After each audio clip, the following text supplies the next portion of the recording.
اچھا جی، آج ہم نیا چیپٹر شروع کرتے ہیں اور اس میں سب سے پہلے ہم یزید بن عبد الملک کے بارے میں پڑھیں گے۔ دیکھیں جی، سلیمان جب فوت ہوا تو اس نے اپنی وفات سے پہلے حضرت عمر بن عبدالعزیز کو خلیفہ نامزد کیا اور اس کے بعد اس نے اپنے بھائی یزید بن عبد الملک کو خلیفہ نامزد کیا۔ تو حضرت عمر بن عبدالعزیز کی شہادت کے بعد یہ خلیفہ بنے ہیں۔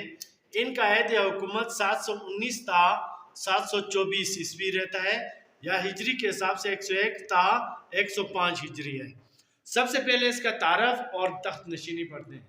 یہ یزید جو تھا، یہ اپنے دور کا جو پہلا یزید تھا، جس کے دور میں امیر معاویہ کا بیٹا، اس نے اس کو یزید ثانی بھی کہتے ہیں، اس کی یاد اس نے تازہ کی ہے۔ یعنی یہ انتہائی نااہل تھا اور یہ عبد الملک کا بیٹا اور یزید اول کا نواسہ تھا۔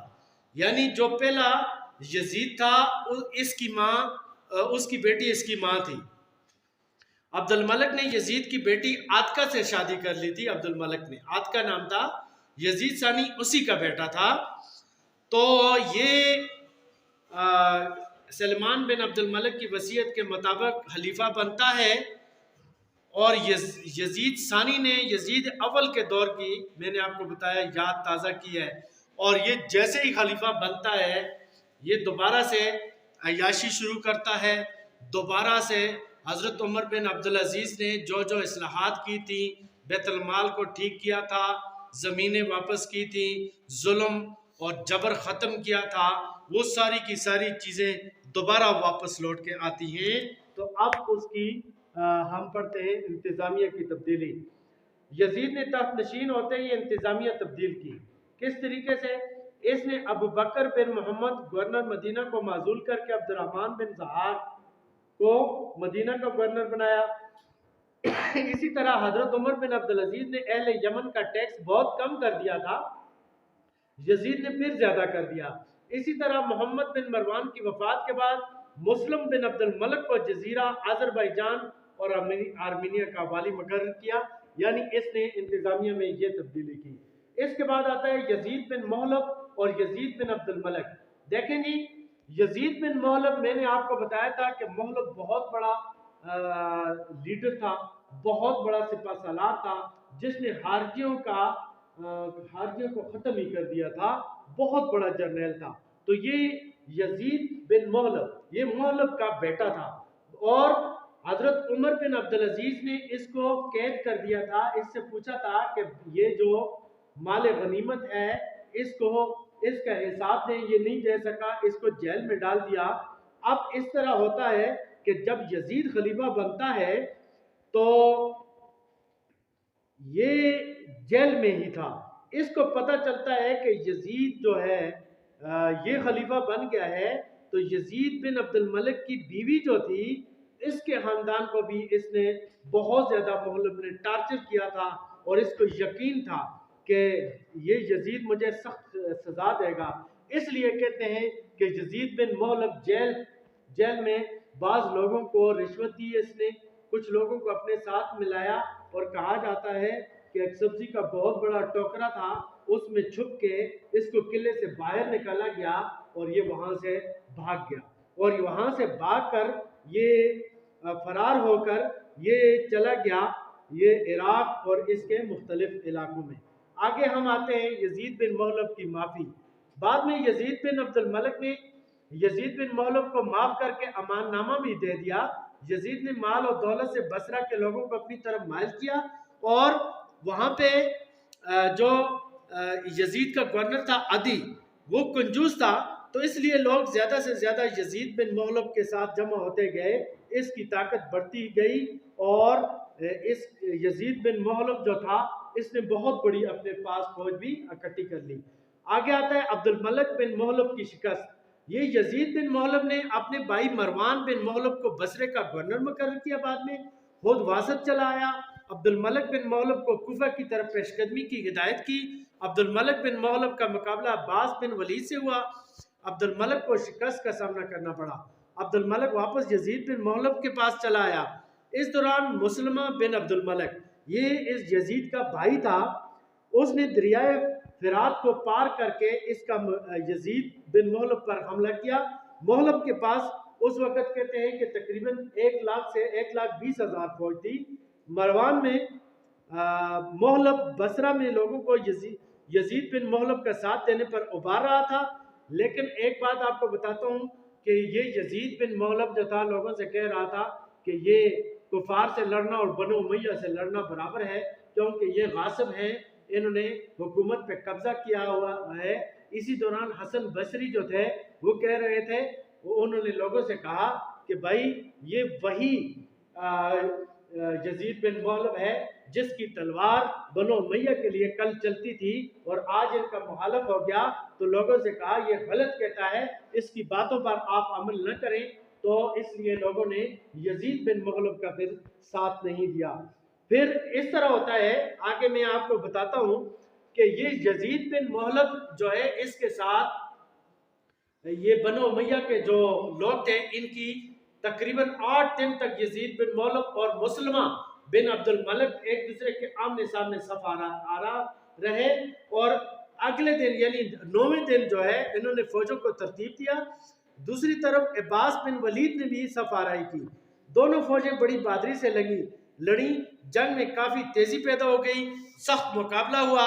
مسلم بن عبد الملک نے پل کو آگ لگا دی، یہ پیچھے سے جو پل تھا اس کو اس نے آگ لگائی، اور اس طریقے سے یزید کی فوج جو تھی وہ میدان جنگ چھوڑ کر بھاگ گئی، اور کہا جاتا ہے کہ یہ یزید بن محلب جو تھا یہ اور اس کا خاندان وہاں سے بھاگا، اور بھاگ کر کہتے ہیں کہ یہ سندھ کی طرف آیا، اور سندھ کے اندر ان کا پیچھا کیا گیا، اور ان کے خاندان کو یہ دیبل کے قریب کسی جگہ پکڑا گیا، اور کہتے ہیں کہ یزید بن محلب اور اس کے جتنے بھی مرد تھے، جتنے بھی لوگ تھے، ان سب کو ہلاک کر دیا گیا، صرف عورتیں اور بچے جو تھے وہ باقی بچے، اور اس طریقے سے اس خاندان کا خاتمہ ہو گیا۔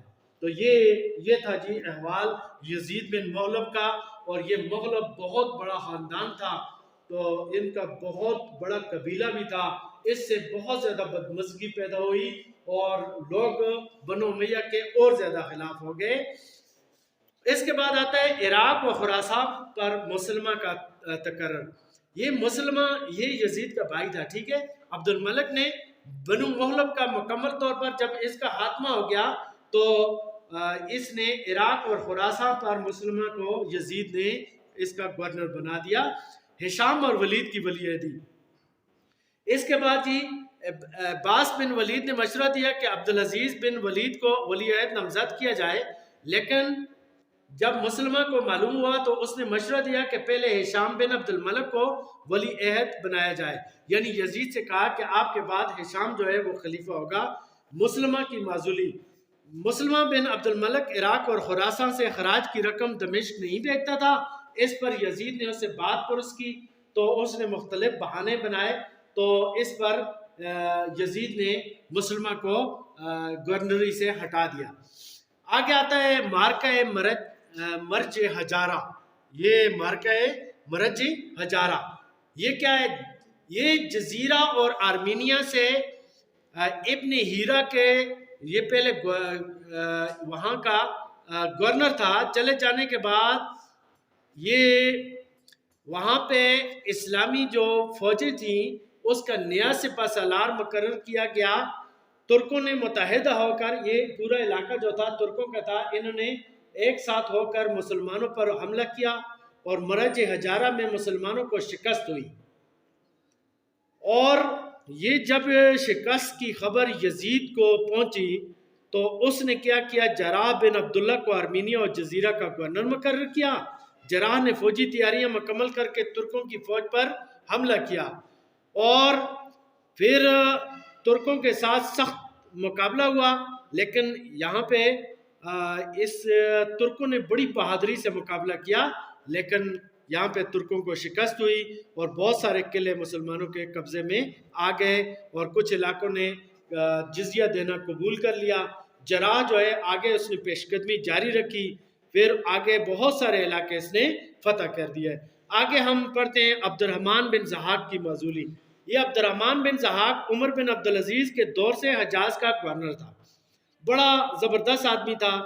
اور اس طرح ہوتا ہے کہ یہ ضحاک جو تھا یہ فاطمہ بنت الحسین کی بیٹی، یعنی فاطمہ بنت الحسین کی بیٹی سے شادی کرنے کا ارادہ ظاہر کیا۔ اس نے اس کو پیغام بھیجا، جب اس نے انکار کیا تو اس نے ایسا کیا کہ اس کو بلیک میل کرنا شروع کر دیا، اس کو دھمکی دینے شروع کر دی۔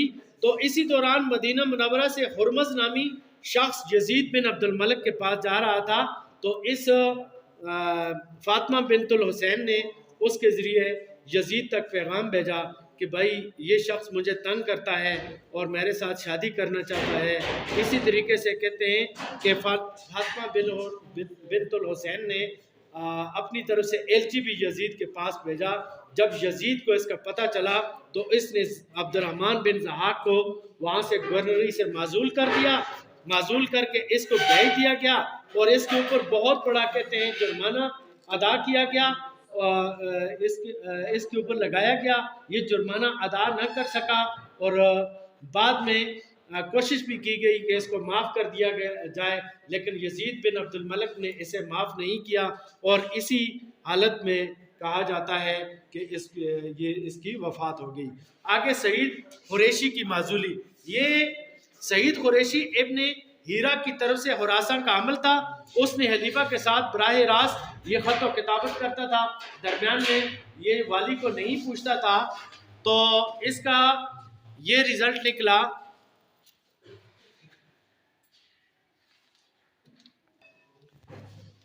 اب ہم پڑھتے ہیں اس کی وفات۔ اس کی وفات بھی عجیب طریقے سے ہوتی ہے یزید بن عبد الملک کی۔ اس کی 2 لونڈیاں تھیں نا، اور ایک لونڈی جو تھی بہت زیادہ، اس کا حبابہ نام تھا۔ ایک دن کہتے ہیں کہ اس نے اس طرح تھا کہ انگور کا ایک دانہ اس کی طرف پھینکا تو اس کے حلق میں اٹک گیا اس کی لونڈی کے، اور وہ مر گئی۔ اور جیسے ہی مری اس کو اتنا دکھ ہوا کہ چند دنوں کے بعد یہ یزید بھی مر گیا۔ اور اس کی جب یہ فوت ہوا تو اس کی ایج تقریباً 40 یا 41 سال کے قریب تھی۔ بڑا عیاش ترین خلیفہ تھا، اور اسی کے دور میں ہر طرف افراتفری پھیلی ہوئی تھی، اور یہ جو عباسی تحریک تھی اپنے عروج پہ پہنچی ہوئی تھی۔ اس نے کوئی بھی توجہ نہیں دی، ہر وقت اپنی لونڈیوں کے ساتھ لگا رہتا تھا اور ادھر توجہ نہیں دیتا تھا۔ تو یہ تو تھا یزید بن عبد الملک کا عہد حکومت۔ اب ہم آتے ہیں ہشام بن عبد الملک کی طرف۔ ہشام جو تھا اس کو یزید نے اپنے بعد خلیفہ نامزد کیا، یہ اس کا بھائی تھا۔ اس کا دور حکومت 724 سے 743 یا 105 ہجری سے 125 ہجری تک، یعنی 20 سال اس کا عہد حکومت رہتا ہے۔ اور یہ سمجھیں کہ بنو امیہ کا آخری مضبوط خلیفہ تھا۔ اس کے بعد کوئی خاص ان میں دم ہم باقی نہیں رہا۔ تو یزید بن عبد الملک کی وفات سے قبل اپنے بھائی ہشام اور اس کے بعد اپنے بیٹے ولید کو یک کے بعد دیگرے اس نے ولی عہد نامزد کیا تھا۔ یزید کی وفات کے بعد حسب وصیت ہشام بن عبد الملک تخت نشین ہوا۔ ہشام کا دور انتشار کا دور کہلاتا ہے۔ اندرونی اور بیرونی حالات بہت زیادہ اس کے دور میں خراب ہو گئے تھے۔ اس نے 20 سال تک حکومت کی ہے۔ سب سے پہلے اس نے عراق اور خراسان کی مہمات کے بارے میں پڑھتے ہیں۔ ہشام نے عمر بن ہیرا کو معزول کر کے خالد بن عبداللہ کو عراق کا گورنر مقرر کیا۔ خراسان کے عمل مسلم بن سعید نے 105 ہجری میں افشین پر حملہ کر کے قلعے پر قبضہ کر لیا۔ یہ افشین بہت بڑا لیڈر تھا ترکوں کا۔ اس کے بعد مسلم نے فرغانہ، یہ فرغانہ وہ ریاست ہے جہاں سے ظہیر الدین بابر جو تھا بعد میں وہاں سے ادھر ہندوستان کی طرف آیا تھا، اس کی طرف پیش قدمی کی، جہاں حاکان کے آدمیوں سے اس کی جنگ ہوئی۔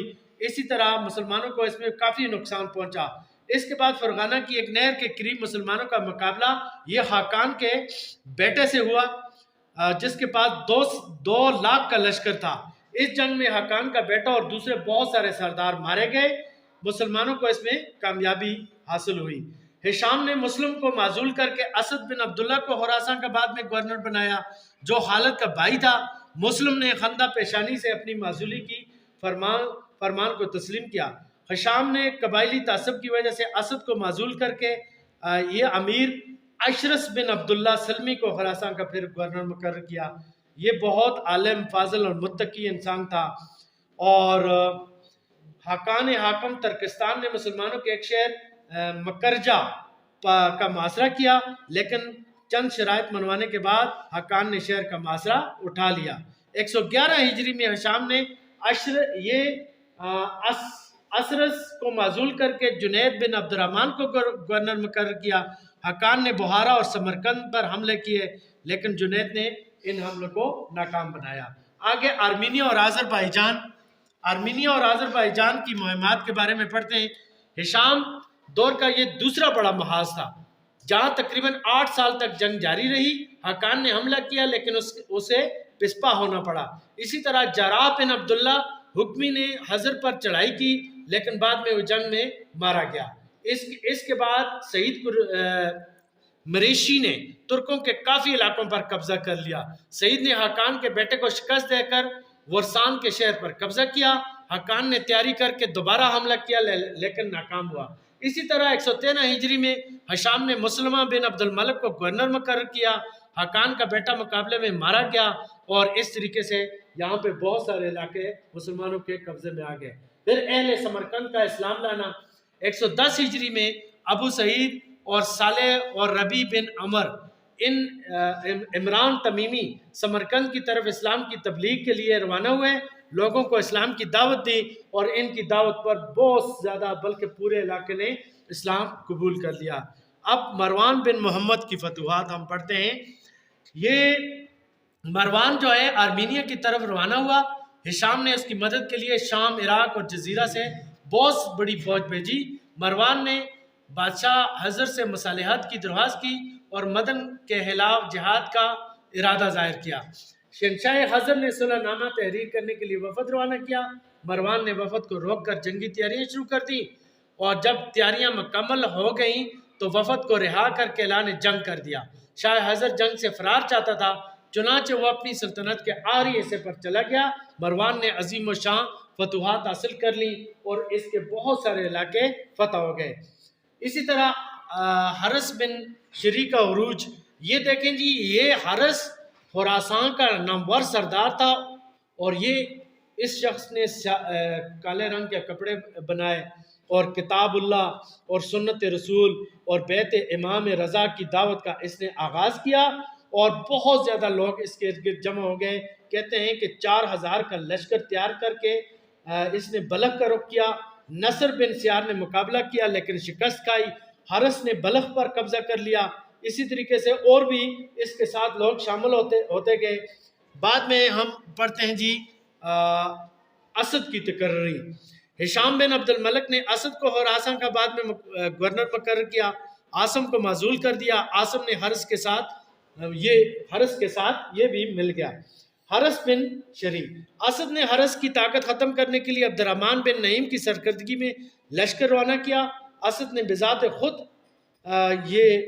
اس کی طرف فوج کشی کی لیکن اس کو بھی شکست ہوئی اور بعد میں یہ بڑی مشکل سے اس بغاوت پر قابو پایا گیا. مختصر طور پر آپ کو بتاتا ہوں اور آگے ہم پڑھتے ہیں جی. اس میں ہم سندھ کی مہمات پڑھتے ہیں. یہ باقی بھی یہ ارد گرد کے علاقے مسلمانوں نے اسی دور میں قبضہ کیا ہے. اس میں حرس اور حاکان ان کا اتحاد بھی ہوتا ہے. نصر بن سیار جو ایک گورنر ہوتا ہے یہ بھی بہت سارے علاقوں کو فتح کرتا ہے. اور سندھ جو ہے اس کا ہم احوال پڑھتے ہیں مختصراً. سندھ کا گورنر جنید بن عبد الرحمن تھا. راجہ دائر کا بیٹا جے سنگھ جسے مسلمان ہو گیا تھا لیکن بعد میں کسی غلط فہمی کی وجہ سے یہ مرتد ہوا اور مقابلے میں گرفتار ہو کر اس کو قتل کر دیا گیا. 4 سال کے عرصے میں سندھ کے کافی سارے علاقے یعنی لاہور تک کے علاقے مسلمانوں نے فتح کر لیے تھے. پھر اندلس کی فتوحات. اندلس جو ہے آپ کو میں نے بتایا تھا کہ یہ ولید کے دور میں ہی اندلس جو تھا وہ فتح ہو چکا تھا لیکن یہ ہشام کے دور میں بہت سارے علاقے مسلمانوں نے دوبارہ فتح کیے.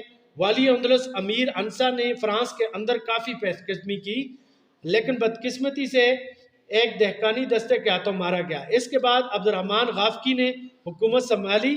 امیر عثمان بن ابی ناسا ڈیوک آف ریکی ٹین سے ملا. اس نے ڈیوک کی بیٹی سے شادی کر کے مسلمانوں کے خلاف بغاوت کر لی. عیسائیوں نے متحدہ محاذ قائم کر لیا. ڈیوک اور چارلس نے مل کر مقابلہ کیا. ٹورس کے قریب جنگ ہوئی. اچھا یہ جنگ ٹورس جو ہے یاد رکھیں، یہ ایسی جنگ تھی اسلام اور کفر کے درمیان کہ اگر یہ جنگ مسلمان جیت جاتے تو آج دنیا کی تاریخ مختلف ہوتی. اس میں عبد الرحمن کے مقابلے میں ساری یورپی فوجیں آ گئی تھی. مسلمان جنگ جیتنے والے تھے، لیکن ایسا ہوتا ہے کہ افواہ پھیل گئی کہ مسلمان جو ہیں ان کے پیچھے سے عیسائیوں نے پلٹ کر حملہ کر دیا ہے. مسلمان پیچھے ہٹے اور عیسائیوں نے حملہ کر کے جنگ ٹورس میں جو ہے مسلمان جو کمانڈر تھا عبد الرحمن، اس کو شہید کر دیا. اور دنیا کی تاریخ بتاتی ہے کہ اگر یہ جنگ مسلمان جیت جاتے تو آج فرانس اور جرمنی اور انگلینڈ یہ سارے علاقے مسلمان ہو جاتے. اس کے علاوہ افریقہ کے جو کچھ علاقے رہتے تھے وہاں پہ بھی مسلمانوں نے فتوحات حاصل کی. آخر میں ہم پڑھتے ہیں امام زید بن زین العابدین کی شہادت. دیکھیں جی، واقعہ کربلا کے بعد بنو ہاشم جو تھے یہ خاموش ہو گئے تھے. حضرت امام زین العابدین کے یہ صاحبزادے ہیں امام زید، یہ ایک دفعہ پھر کوفیوں کے وعدے میں آ گئے. کوفیوں نے کہا کہ ہم آپ کو خلیفہ بناتے ہیں، لیکن جب یوسف بن عمر ثقفی والی کوفہ نے ان کا مقابلہ کیا تو سارے کے سارے یہ کوفی ان کا ساتھ چھوڑ گئے. آپ کے ساتھ صرف 218 آدمی باقی رہ گئے. بڑی بہادری سے یہ امام زین العابدین کے بیٹے زید جو تھے وہ لڑتے رہے، لیکن ان کو شہید کر دیا گیا اور ان کا سر کاٹ دیا گیا. اب آخر میں ہم تھوڑا سا عباسی تحریک کے بارے میں پڑھتے ہیں. دیکھیں جی، یہ عباسی تحریک بیسیکلی واقعہ کربلا کے بعد اس طرح ہوتا ہے نا کہ شیعان علی نے حضرت امام زین العابدین کو اپنا امام بنایا، لیکن آپ نے امام بننے سے زین العابدین نے انکار کر دیا. اب حضرت علی کے یہ غیر فاطمی بیٹے ہیں محمد بن حنفیہ. اب ان کا بیٹا ہے ابو ہاشم. ابو ہاشم جو ہے یہ جب امام بنتا ہے تو اس کے آگے بیٹے نہیں تھے، تو اس نے کیا کیا کہ اپنے بعد یہ جب اس کا حضرت علی بن عبداللہ بن عباس حمیمیہ میں تھے، ابو ہاشم سلمان بن عبد الملک سے ملنے دمشق آئے اور واپسی پر علی بن عبداللہ، یہ علی بن عبداللہ یہ جو ہے اس کے ساتھ تھا، اور اس کے بیٹے محمد بن علی کو اپنا جانشین اس نے مقرر کر دیا. یعنی محمد بن علی اس کو اپنا جانشین 126 ہجری میں یہ مقرر کرتا ہے. اور اس طرح یہ جو خلافت ہے یا امامت ہے یہ یہاں سے بنو عباس میں منتقل ہو جاتی ہے. پھر محمد کے آگے 3 بیٹے ہیں ابراہیم، یہ تو بعد میں آپ کو بتاؤں گا، یہ تو اس کو پکڑ کر مارا جاتا ہے، لیکن یہ مرنے سے پہلے اپنے بھائیوں صفا اور ابو جعفر کو یک بعد دیگرے امام منتخب کرتا ہے. بعد میں ابو صفا پہلا عباسی خلیفہ بنتا ہے. تو یہ دیکھیں حضرت عباس ہے، پھر اس کا بیٹا عبداللہ ہے، اس کا بیٹا علی ہے، علی کا بیٹا محمد ہے، پھر محمد کے آگے 3 بیٹے ہیں. یہاں سے خلافت عباسیہ شروع ہوتی ہے. اب ہم پڑھتے ہیں وفات. یہ عبد الملک جو تھا 55 سال کی عمر میں تقریباً 20 سال حکومت کرنے کے بعد یہ فوت ہوتا ہے. سیرت اور کارنامے، یہ ہشام جو تھا یہ بنو امیہ کا آپ یہ سمجھیں کہ آخری بڑا خلیفہ تھا. اس کے بعد جتنے بھی خلفاء گزرے ہیں وہ برائے نام ہی گزرے ہیں. تو اس نے بڑے کام کیے ہیں، اس نے بہت سارے رفائی کام بھی کیے ہیں. حاجیوں کے آرام کے لیے مکہ میں تالاب اور حوض بنائے گئے. سنت نے بھی ترقی کی، ریشمی کپڑا عام بنایا جانے لگا. نماز کا خود بھی پابند تھا، اپنے لڑکوں کو بھی نماز کی سخت تاکید کرتا تھا. ہشام جو تھا عیش و عشرت سے نفرت تھی، یہ عیاش نہیں تھا، ہر وقت میدان جنگ میں رہتا تھا. ہشام نے دفتری نظام کو اثر نون منظم کر کے اسے جدید خطوط پر استوار کیا. دفاتر میں ڈسپلن اور ترتیب پیدا کی. اسی طریقے سے یہ خرد برد بھی کسی قسم کی نہیں کرتا تھا، اور اس کے دور میں کافی ترقی بھی ہوئی اور اس نے بڑے اچھے کام بھی کیے ہیں. تو اس طرح یہ بنو امیہ کا عظیم خلیفہ فوت ہوتا ہے. اس کے بعد ہم اگلے خلیفہ کا احوال پڑھیں گے، ولید بن یزید کے بارے میں نیکسٹ انشاءاللہ پیریڈ میں. ٹھیک ہے.